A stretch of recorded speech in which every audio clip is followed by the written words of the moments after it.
Welcome to Psych Happens. I'm your host, Courtney, and I'm studying clinical psychology.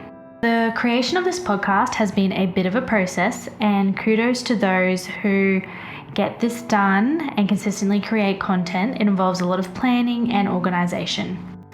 You can connect to Psych Happens on socials, including Instagram, X, Facebook, YouTube, Spotify, wherever you listen. The website is also at psychhappens.com, which also has a blog with 2 to 5 minute blog posts. So I decided to start this podcast as I noticed a lot of podcasts by psychologists for psychologists, but not a lot of psychology podcasts to the people. So as a clinical psychology student, I will be communicating a lot of what I learn, and when I'm finally finished my study journey, I will continue to share anything really interesting. For the first episode, I am focusing on Freud. He's pretty commonly spoken about throughout everyday life, as well as in the psychology world, for both the good and the not so good.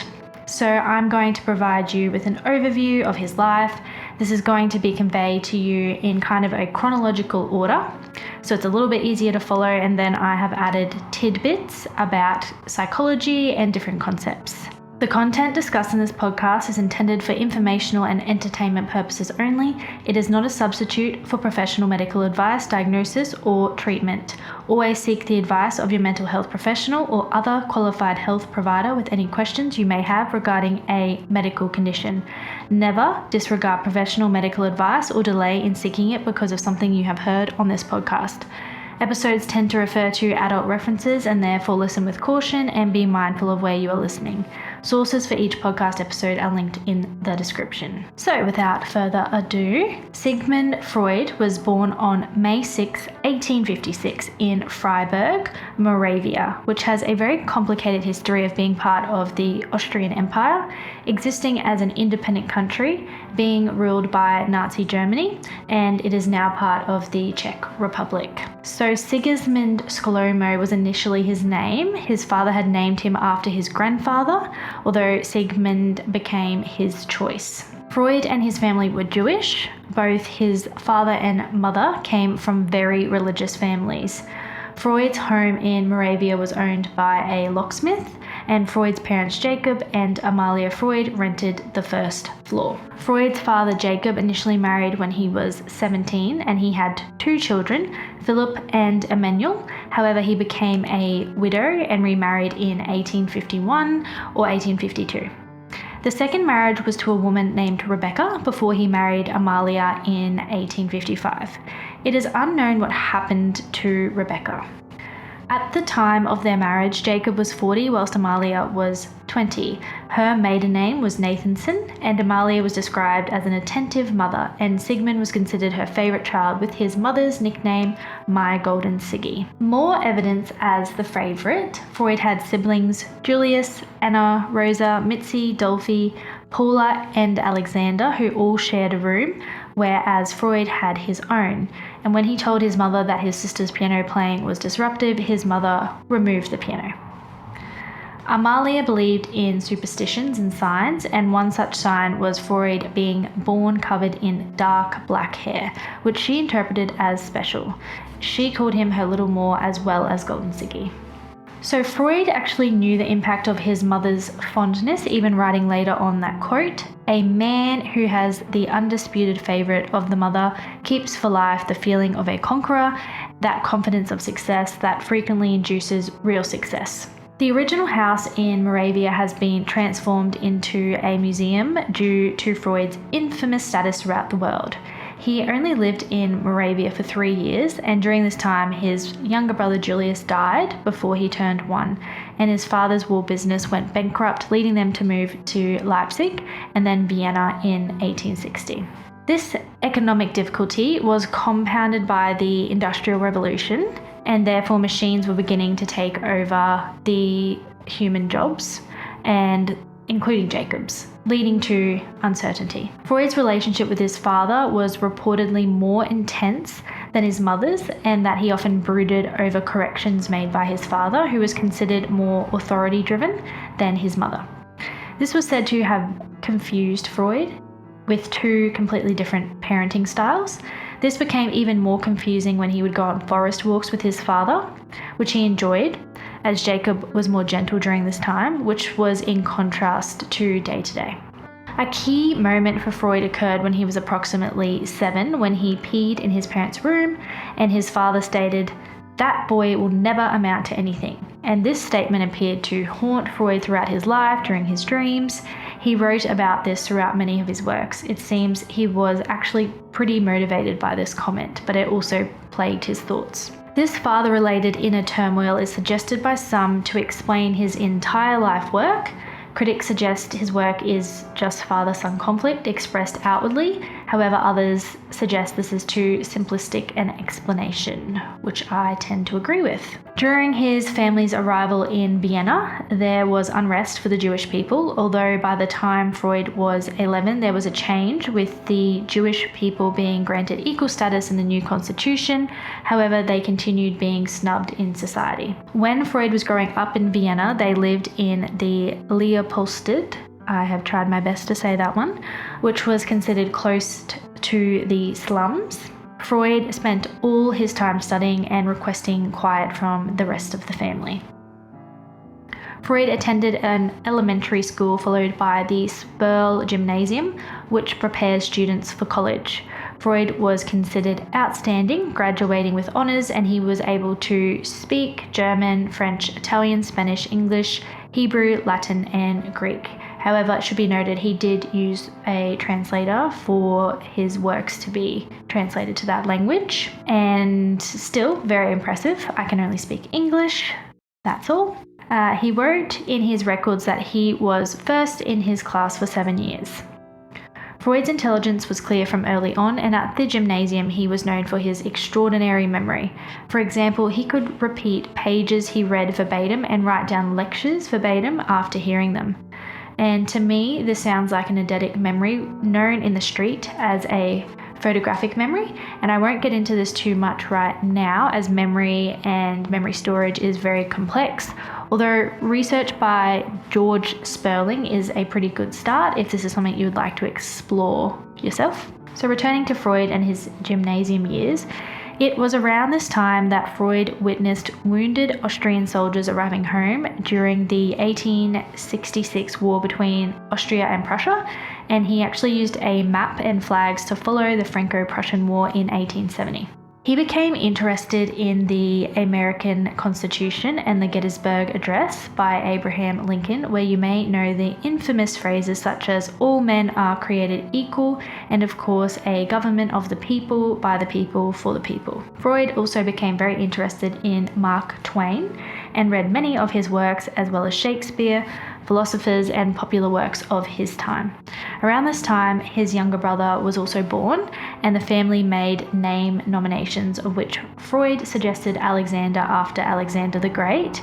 He recited the Macedonians' triumph to support this name nomination. He also noted Hannibal as one of his childhood heroes for successes in the Punic War and his overall success as a Carthaginian leader. Freud graduated from the gymnasium summa cum laude, which means Freud was a top academic performer. Shortly after graduation, he began attending the University of Vienna in 1873 to study medicine. When Freud was thinking about his interest in going to university, Charles Darwin's theories had recently exploded through the world, and Freud was very excited at the prospect that further advances in understanding the world were going to continue, and that he could be part of that. If you have forgotten who Charles Darwin is, one of his most infamous theories is evolution through natural selection. Upon arriving, Freud rotated around the natural sciences, and although he felt as though he was achieving nothing, his school record still remained high achieving. And at 19, his father rewarded him by granting him a trip to England to visit his half-brother Emmanuel and Emmanuel's son John.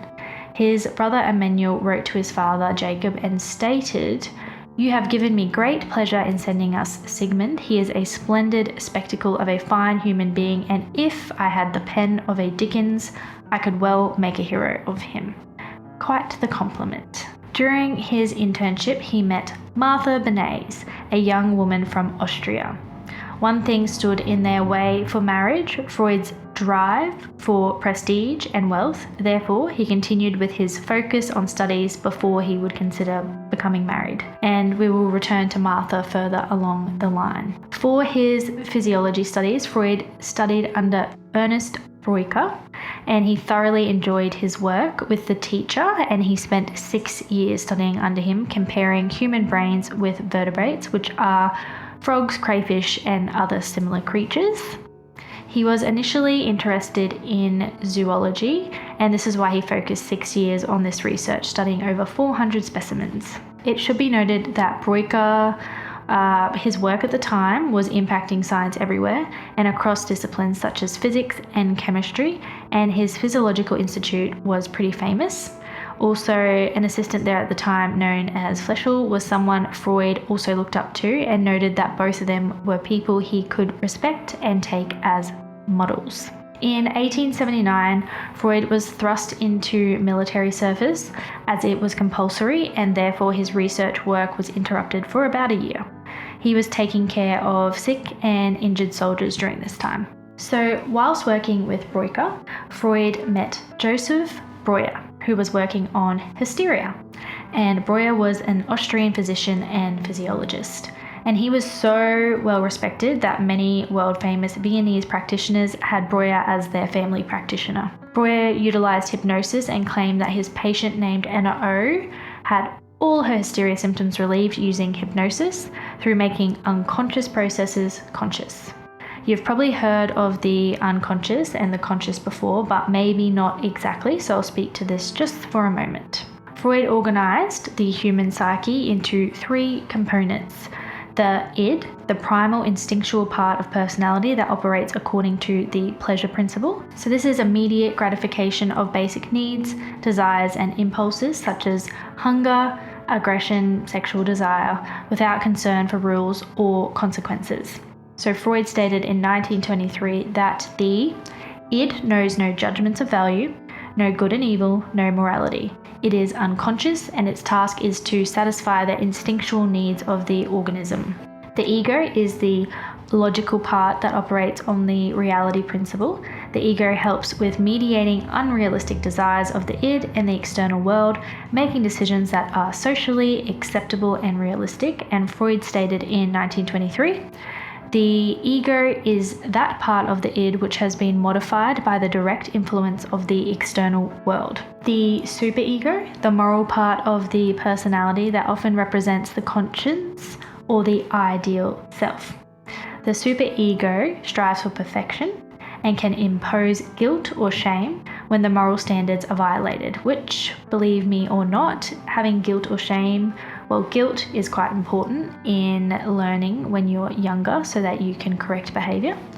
So once again, in 1923, Freud specifically stated the superego is a part of the ego, but it is different from it that it takes over the moral and ethical ideals of the child's parents and society. So the id is considered to be unconscious.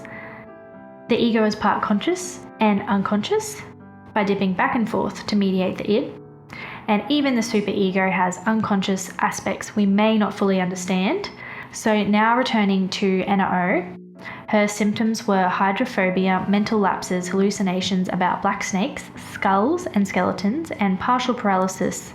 And both Freud and Joseph Breuer decided her symptoms were residues of sexual feelings and impulses she had felt obliged to suppress, and that reconciliation of such feelings happened only when she spoke freely, uninhibited. Anna O will be covered in the episode of Hysteria in more detail. So it is likely Joseph Breuer had influenced Freud's journey in his life, as he stated that Breuer became my friend and helped in difficult circumstances. However, the two men disagreed at some point, which resulted in no further collaboration. A patient later told Freud that Breuer was telling people he had given up his contacts with Freud due to his style of life and the management of finances. So reportedly, Freud had borrowed some money off Breuer, and he was likely wanting to get that back, and that's why he was kind of judging his style of finances in life. And this was not Freud's first or last feud. So anyway, back to Breuer, who he did 6 years of study with. He eventually Breuker did, told Freud that he would not make enough money working in the laboratory and he would not make an assistant position available to him, so that Freud would inevitably move on. Therefore, Freud completed his psychiatry qualification at the Vienna General Hospital under Theodor Meinert, who was a brain anatomist, and he believed all psychological experience was biological. So what this meant was that he believed madness was within the brain only, with no weight given to an individual's life experiences, which is completely different to how we look at it today. So this work in the hospital was believed to be similar to a residency in medicine today. Freud rotated through multiple departments: ophthalmology, internal medicine, surgery, dermatology, neuropathology, and obviously psychiatry. And a quick fun fact, the hospital was opened in 1784 by Emperor Joseph II. Whilst with Meinert, he somewhat continued his work completed under Breuker by focusing on the central nervous system of humans instead of vertebrates, which he was studying back in the laboratory. He focused on the medulla oblongata, which is a cone-shaped part of the brainstem which connects to the spinal cord, and it manages homeostatic functions such as keeping the respiratory, circulation, and digestive systems functioning. So he became obviously very skilled in knowing about this particular part of the brain, and American doctors visited for lectures on this topic. He was the first physician to diagnose polyneuritis acuta, which, although I am not a neurologist, I believe this may be now known as Guillain-Barré syndrome. And neurologists out there, feel free to comment on this with your expertise, because it is not mine. This syndrome is an autoimmune disorder where the body's immune system attacks the myelin sheath with symptoms such as muscle weakness, sensory difficulties, and paralysis. Meinert reportedly became an enemy of Freud when he later began working on hypnosis and psychoanalysis, as he did not agree with these theories, and many others also did not. In 1885, Freud was known as a Privatizent. I am not sure if I'm saying that word correctly, but I have given it a go, which is a visiting lecturer in neuropathology. And he did this to save money so that he could study under Jean Charcot, a neurologist in France. So when he eventually went to Paris to study under Charcot, he was 29 years old and he began at the asylum. Charcot has been described as the Napoleon of the neurosis and was a pioneer in the field. He was described as thinking differently to everyone else. So neurosis means symptoms that are stress or anxiety related, and generally people overestimate real or potential issues which cause the stress. And this can be related to neurochemical imbalances, life stress, grievous issues, or be due to inefficient coping strategies, depending on the theory that is applied. Returning to Charcot, he made hypnotism more widely accepted in the medical field following a French Dr. Labolt, who used hypnotic sleep practices for treatment and research. So Charcot created a school of hypnosis more specifically. Charcot concluded that hypnotic states could only be induced with those who had hysteria. Charcot had studied hysteria with Pierre Genet in a laboratory in Paris and separated hysteria from epilepsy, and this likely influenced Freud's journey as well. And in fact, Freud learned hypnosis therapy under Charcot. So I will go further into hysteria as a separate podcast. Also interesting to note about Charcot, although the first mention of multiple sclerosis occurred in the 14th century, he named and provided more understanding of the pathological and clinical features. And there remains an award called the Charcot Award, which is provided every 2 years to someone who has built upon the MS research area. He also built upon the understanding of Parkinson's disease, and it was originally called shaky palsy due to the symptom of shaking, and amongst other symptoms, of course.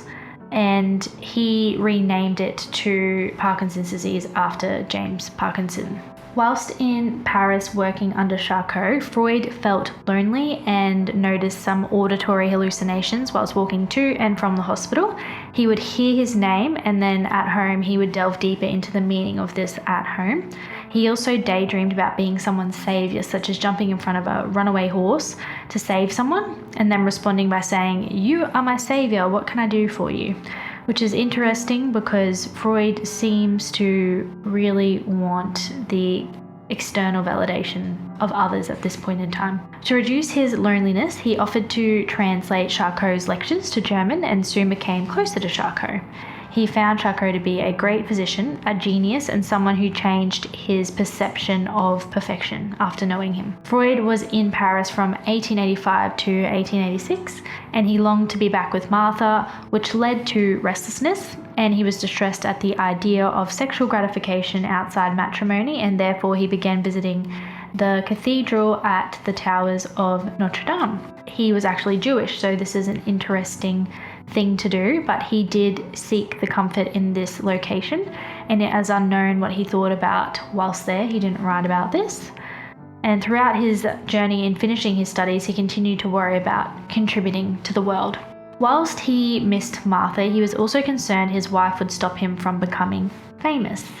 Also notable was that shortly before traveling to Paris, he had begun to study cocaine.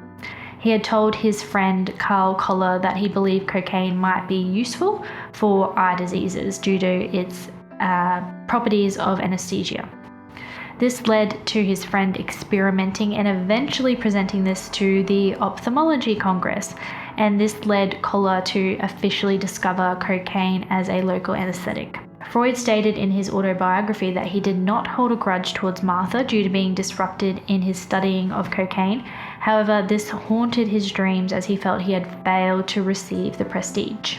However, as a side note, a paper I've linked and cannot say the last name that was completed in 2008 highlights that a Spanish man wrote in his diary in 1653 that chewing coca leaves assisted his toothache. Also, cocaine may have even been used 5,000 years prior. However, it is unknown if in a medical capacity or related to pain. So although Freud may be quite disappointed that he didn't get this recognition and prestige, it's quite widely written that he was the one who informed his friend of this theory. Also, Freud used the cocaine and stated it helped him feel relaxed in social situations, increased his self-control and an ability to do work, and also helped with his intermittent depressive moods. We know, however, cocaine is not something prescribed for this reason, and he continued using cocaine until around the mid-1890s. Freud in his practice was using hypnosis and electroconvulsive therapy, although he had some difficulties in making some progress in these approaches. So before returning to Vienna, Freud took a detour to Berlin to gain more knowledge regarding childhood disease, and this was because he was going to work as the head of Department of Children's Nervous Diseases at the Kazowitz Institute upon his return. Further, he was also finding connections between childhood abuse and symptoms later on. For example, there was a woman who was previously abused as a child, and while she was working in a new home as a nanny, the father of the home had an abusive episode whilst pudding was burning, and this re-triggered her experience as a child due to this smell and the situation, which subsequently brought on hysterical symptoms.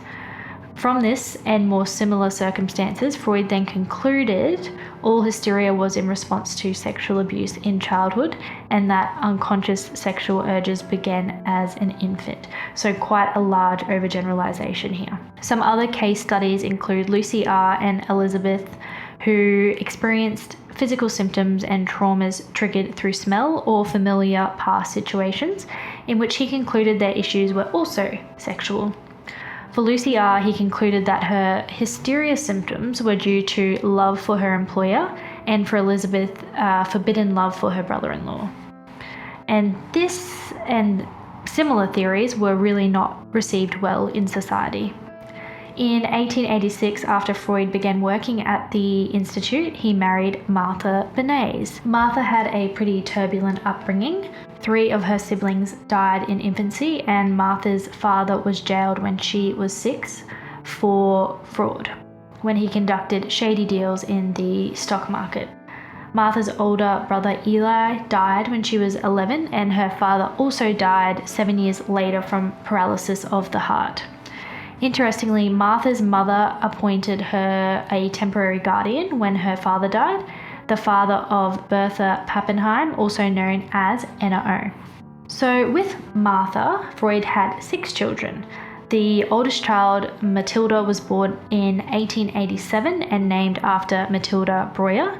He wrote to his friend her weight, followed by "She is terribly ugly, has sucked on her right hand from the first moment, otherwise seems very good-humoured and behaves as though she is really at home." He also changed his tune about her being ugly a few years or weeks later when people remarked how much she looked like him by writing back to his same friend, "She has already grown much prettier, sometimes I think already quite pretty." The next child was Jean Martin, named after Charcot, then Oliver, Ernst, Sophie, and the youngest Anna Freud, named after Freud's sister, also known within psychology. Martha kept a very organised and well-manicured household, reflecting a traditional homely household. To provide a bit more insight into his relationship with his children, or Anna more specifically, Freud wrote to his friend in 1899 that Anna has become downright beautiful through naughtiness, which would have been when she was approximately 4 years old.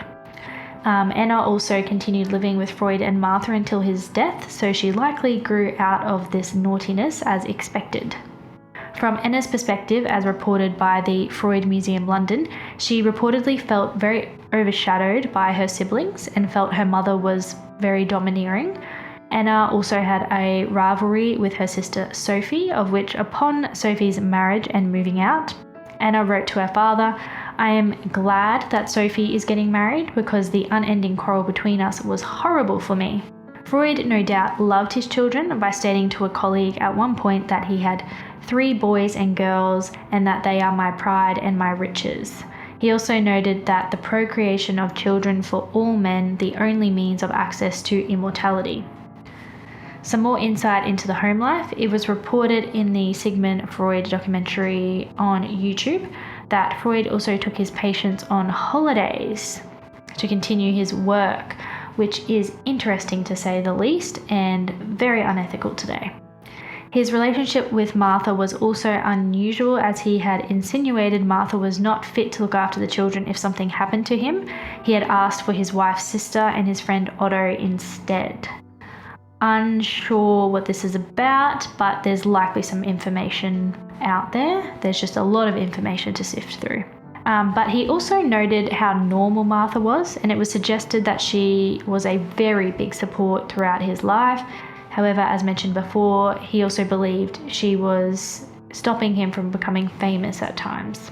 They raised the children as Jewish, although Freud stated he believed religion to be a practice of obsessional neurosis. Freud viewed religion as fear-based, not based on love, but based on a need to atone and therefore an anxious response. However, Freud also had a lot of dreams about Rome, the Christian church, and it has been suggested that this was due to his consistent rejection as a Jewish man. During this year as well, Freud began exchanging letters with Wilhelm Fliess, and they were extremely close for many years, in which they discussed theories and psychoanalysis. There are many letters, and I won't get into all of them, but you can access them online. In 1889, he visited Nancy, a medical school in France, to investigate psychotherapy. Bernheim, a doctor working in Nancy, collected 5,000 hypnosis cases of empirical evidence, which is top tier, and had begun focusing on human behaviour more broadly, but more so in a clinical sense as opposed to philosophical. Freud had not collected this much, nor had anyone else he had worked under, and this was likely his reason for travelling there.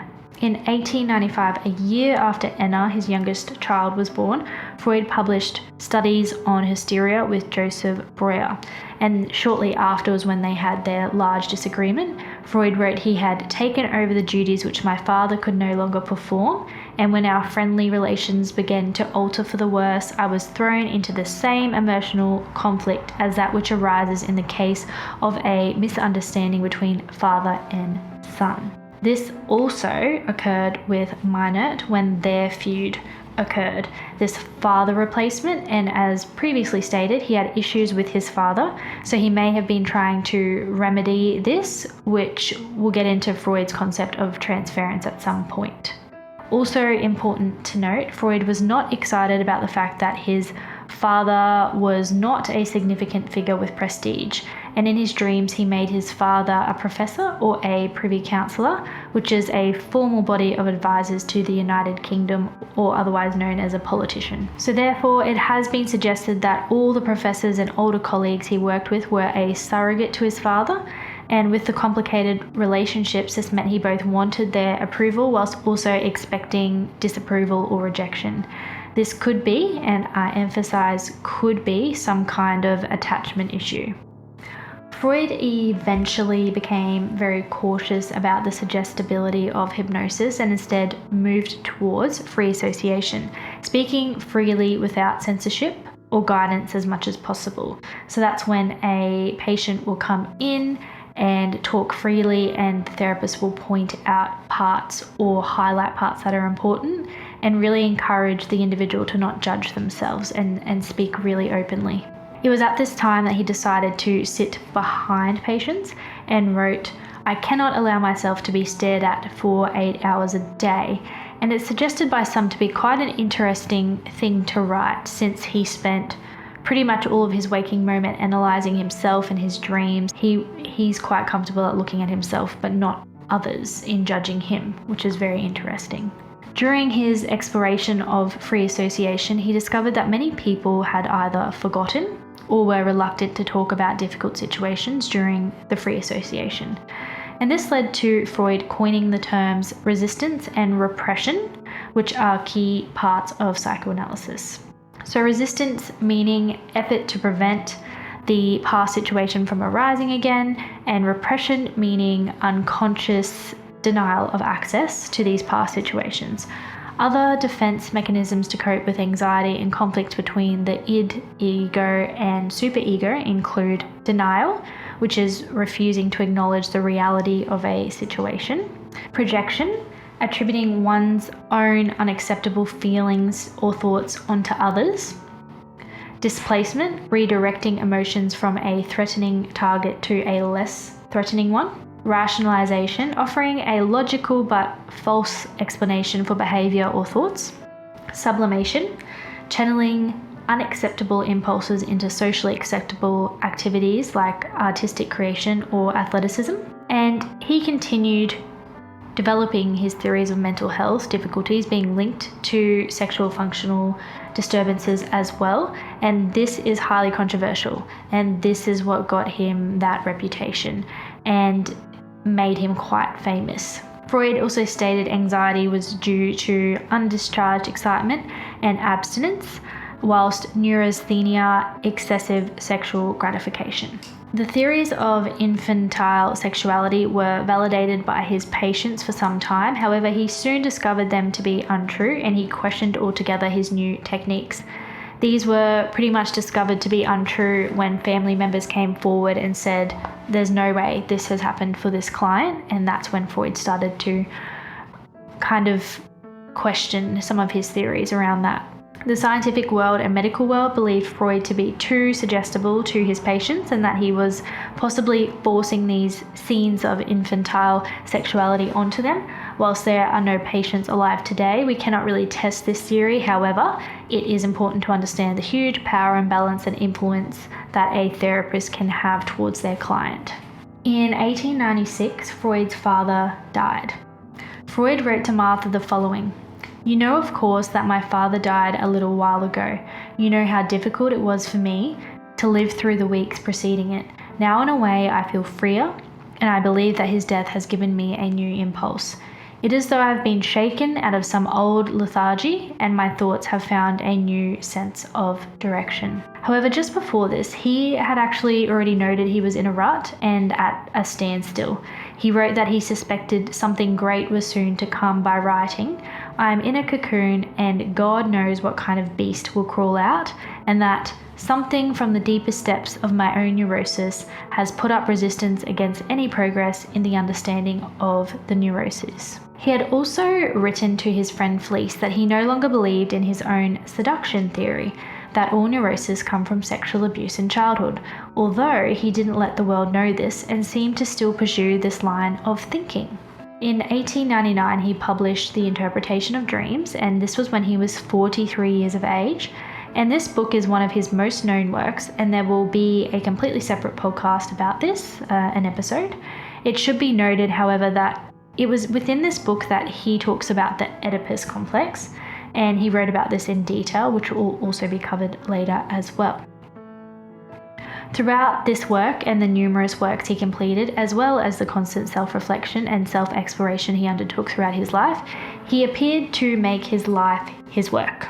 The Interpretation of Dreams was initially not very well read or purchased, with 351 copies sold over 6 years. However, it has now been purchased many times. He stated the book to be the royal road to the knowledge of the unconscious in mental life. Around this time, during his self-reflection and whilst writing letters to his friend, he wrote something quite profound that he discovered during his journey. True self-analysis is impossible, else there would be no illness. From 1886 to 1891, Freud published studies in neurology, such as on aphasia, a critical study, and he also discussed agnosia. Aphasia is a language disorder due to damage to the brain. There are many types, such as Wernicke's, among others. An example of Wernicke's may be, I need to go to the shop to buy a chocolate, and they may instead say, I need to turn off the toaster for the red noise panther. It's much more complicated to explain than that, and I want to give it its own time at some point in the future, or you can just go listen to someone who's an expert on these certain diseases. Agnosia is a neurological disease which results in difficulty recognizing people, objects, shapes, sounds, other similar things, even though there is typical sensory functioning. An example of visual agnosia would be someone saying, I see something with 5 bits and it looks like clothing, but I don't know what it is. And once someone says glove, they understand exactly what it is. There is also prosopagnosia, known as face blindness, and Oliver Sacks has a great book called The Man Who Mistook His Wife for a Hat, if you want to read more about this in detail. There's also many other clinical cases that are included in this book, which is a must read. Freud developed his system of psychoanalysis based upon his experiences. His intervention was initially using hypnosis, then Breuer's talking, followed by his psychoanalysis emerging, and this was slowly developed across time. He described psychoanalysis as one part, saying it is not everything. There are other factors, the dynamic factors, what we call libido, which is the drive behind every neurosis. Psychoanalysis cannot influence that because it has an organic basis. It is the biochemist's task to find out what it is, and we can expect that the organic part will be uncovered in the future. So long as the organic factors remain inaccessible, psychoanalysis leaves much to be desired. At the turn of the century, Freud remained unknown essentially, as he did not have the worldwide fame he desired. Further, he spoke at the Vienna Neurological Society around this time, and although he had hoped his theories of patients' neurosis having a sexual origin were going to be received well, they were not. He wrote at one point, I should probably succeed in sustaining myself through the therapeutic successes of my new procedure, but science would take no notice of me during my lifetime. Some decades later, someone would surely stumble upon the same not untimely things, compel their recognition, and thus bring me to honour as a forerunner whose misfortune was inevitable. Meanwhile, I arrayed myself as comfortably as possible, like Robinson Crusoe on my lonely island.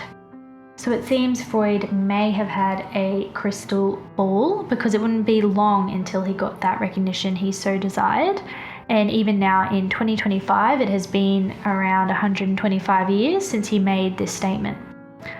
Also in 1900 was Freud's paper which spoke of transference, which is still spoken about to this day and pretty commonly talked about even in my course that I am currently doing.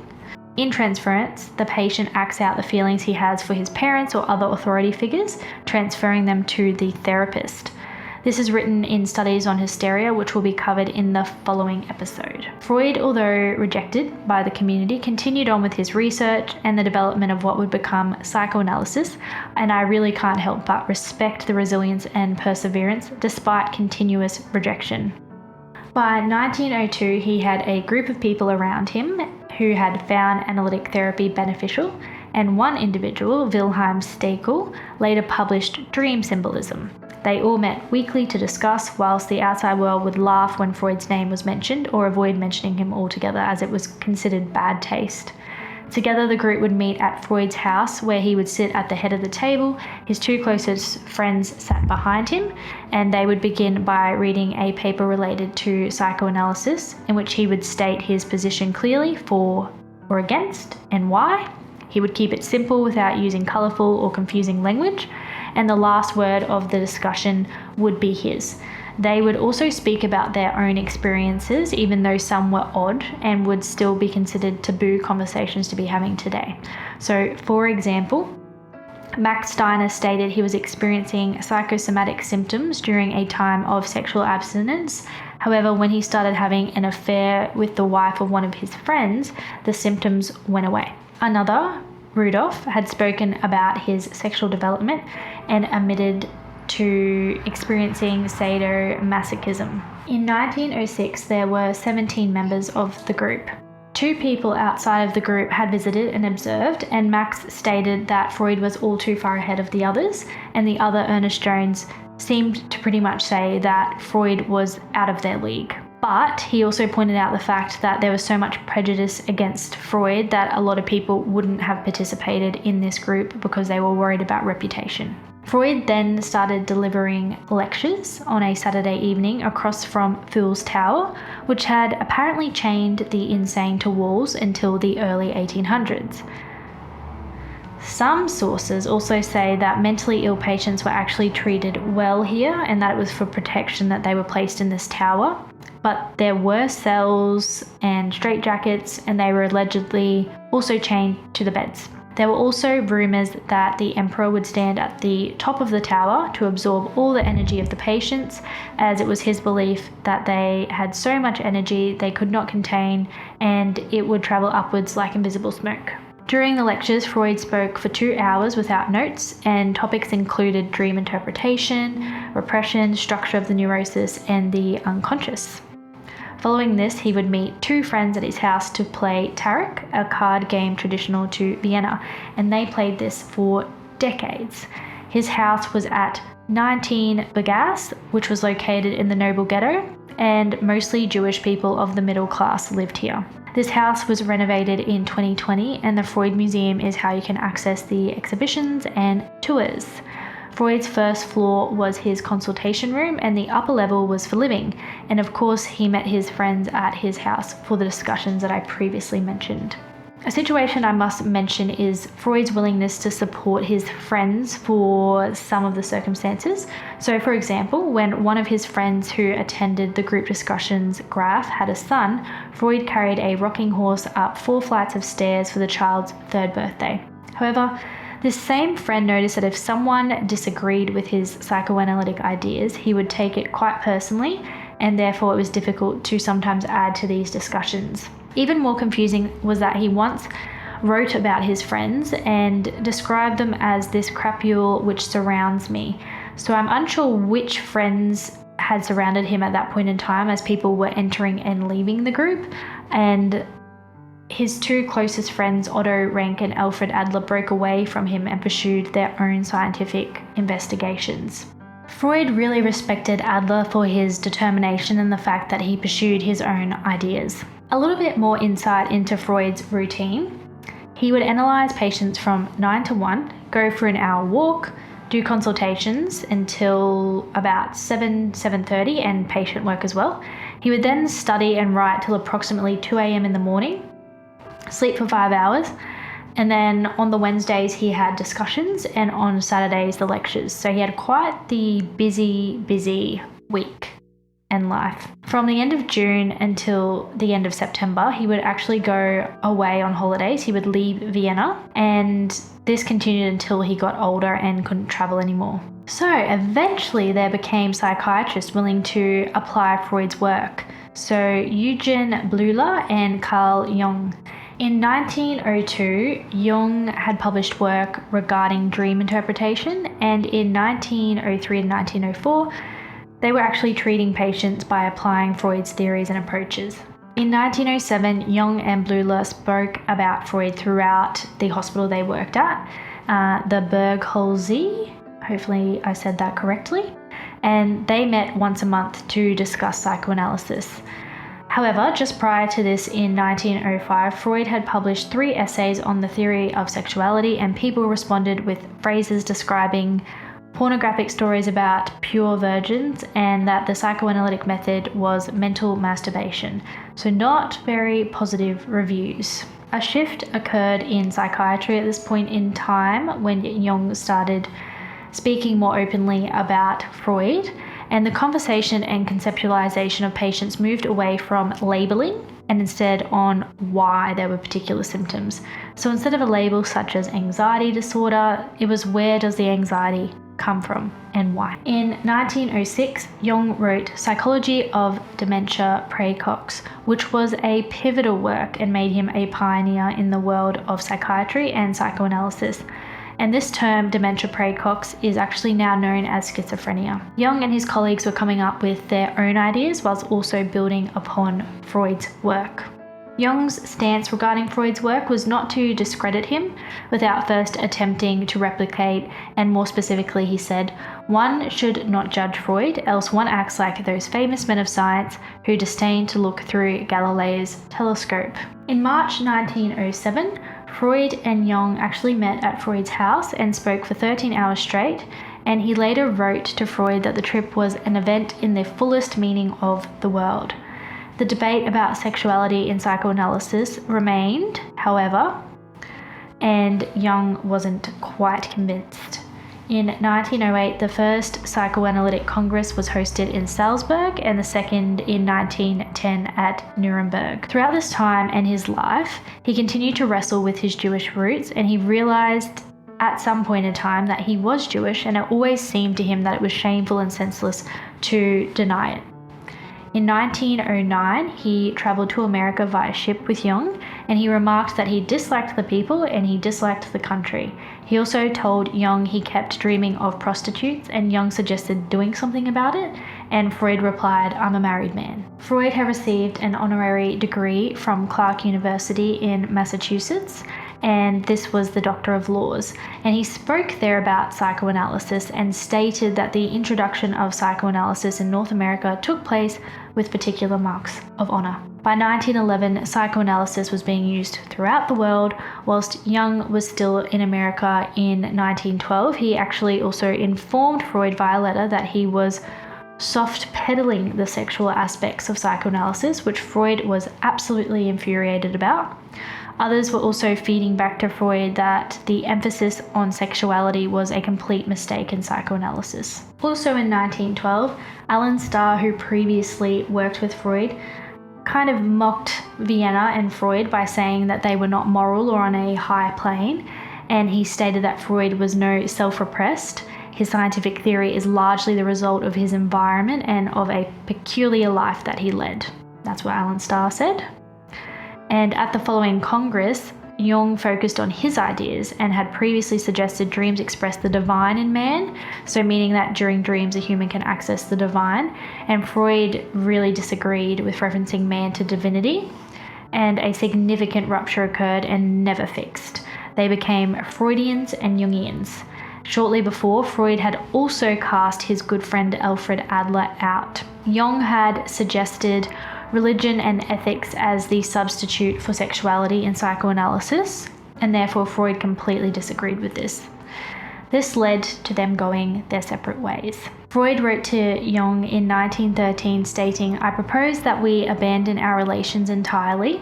I shall lose nothing by it, for my own emotional tie with you has long been a thin thread, the lingering effects of past disappointments." At this time, Freud had fallen out with Meinert, Breuer, Fliess, Adler, Steckel, and Jung.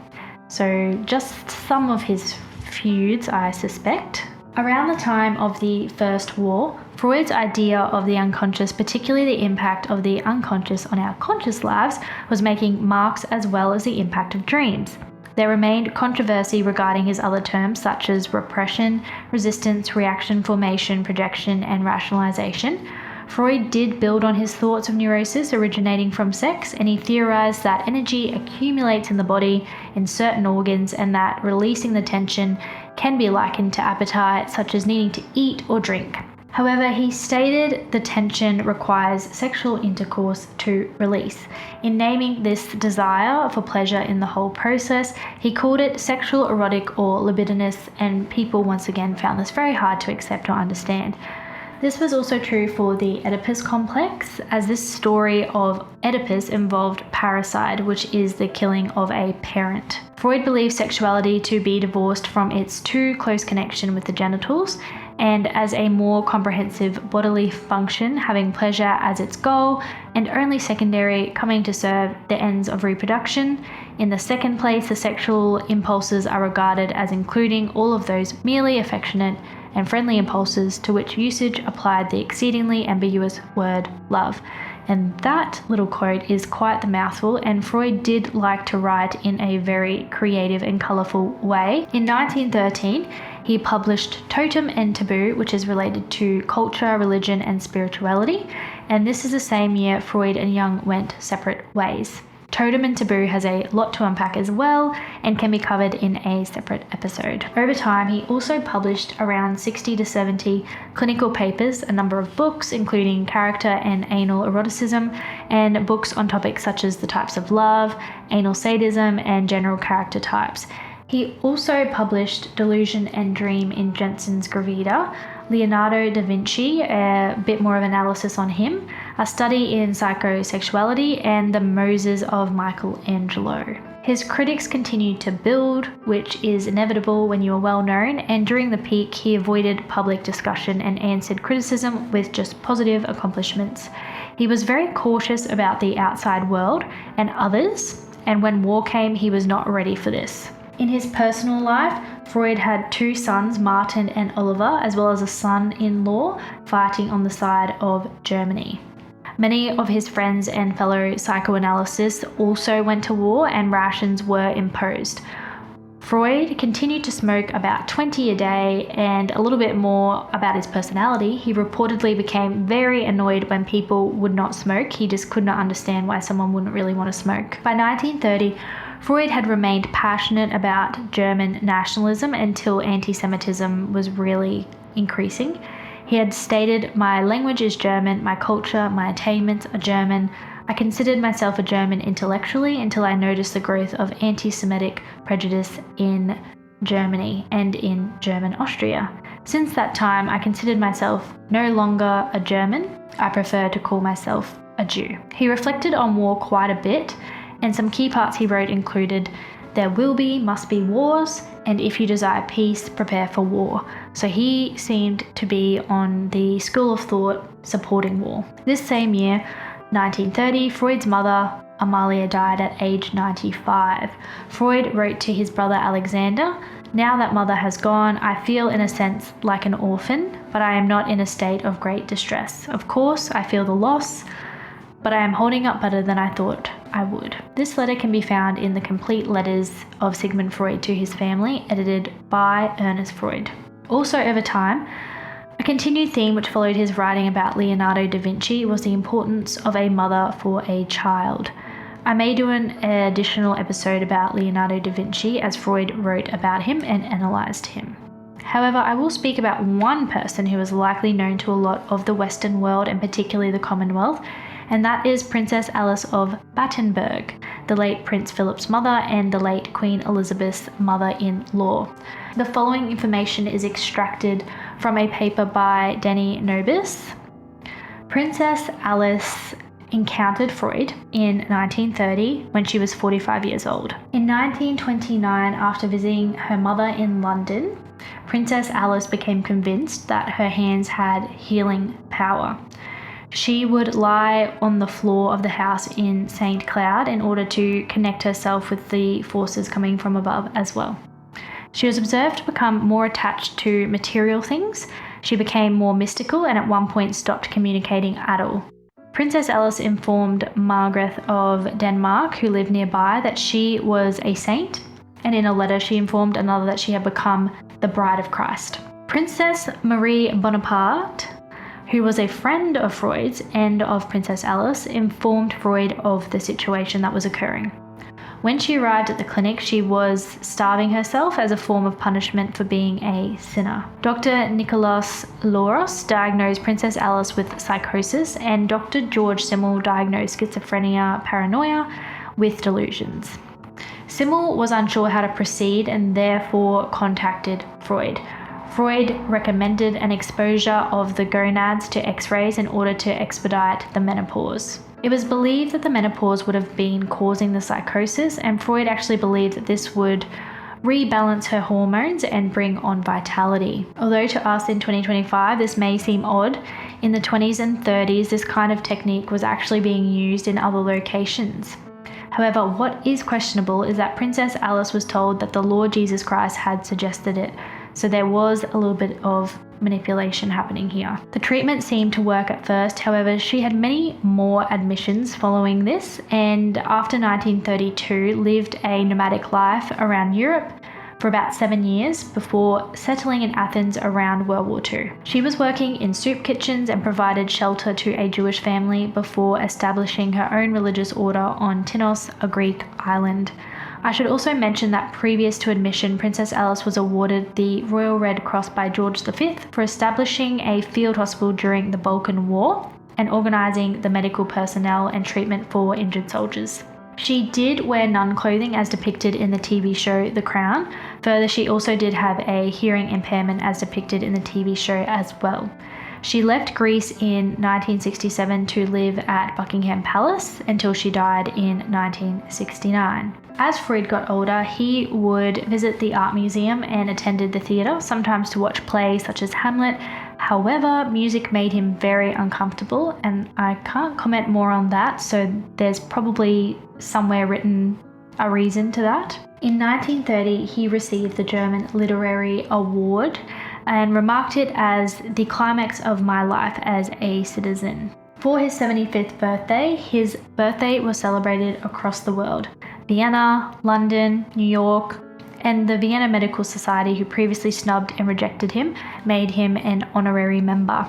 A tablet was also unveiled in Moravia, and a psychiatrist who opposed Freud stated, "Recognition by enemies is worth more than any amount of praise from supporters." And that is probably very true. He was unmoved, although this was all he ever wanted. He felt it had happened too late.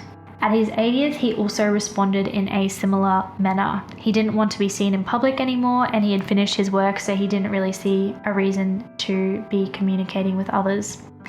He didn't stop smoking, even though he was continuously needing operations, and when cancer began eating away at his jaw, he no longer had guests over for dinner. In 1938, due to the rising war, Freud and his family moved to England after 42 years of living in the same house. In the spring of 1938, the Gestapo were at his house. His money was impounded and his books were destroyed, his passport taken. So this happened prior to them going to London. It was the increase of Nazi Germany. So when this happened, Princess George of Greece, or otherwise known as Princess Marie Bonaparte, was analysed by Freud and offered the Nazis $250,000 shillings, and the negotiations began. William Bullitt, another patient, contacted President Roosevelt, who called the German ambassador, and eventually the Nazis agreed to the $250,000 shillings. And a shilling is about 14 cents in Australian dollar. He boarded the Orient Express for Paris on June 4th, 1938, and rested at Princess George's home before leaving for London and finding a house near Regent's Park. He had spent much of his life complaining about Vienna. However, in early June, he wrote, "For one still had very much loved the prison from which one has been released," in which he was referring to Vienna. The British government gave him nationality, and he continued seeing patients. In 1938, even after his experiences with the Nazis, a French publication actually compared Freud to Hitler. Shortly after this, John B. Watson emerged, and so did his behaviorism theories. So this was in complete opposition to psychoanalysis.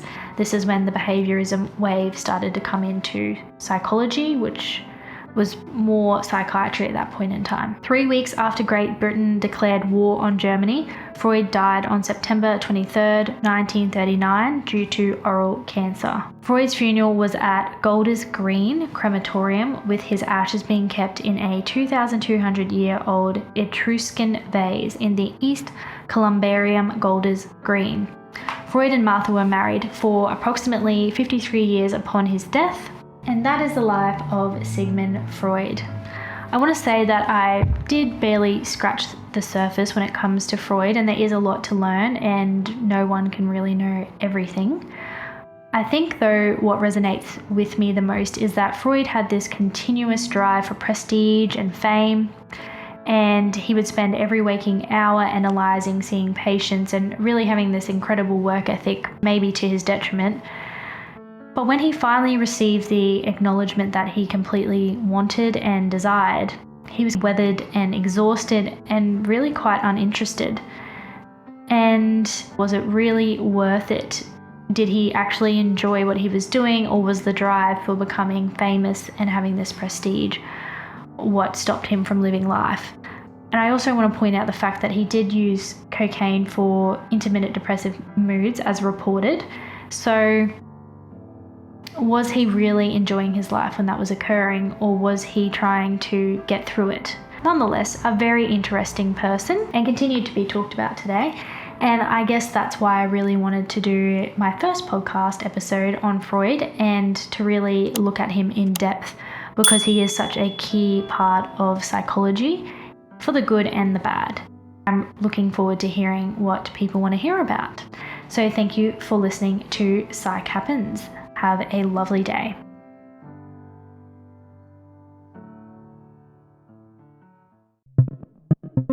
Psych Happens.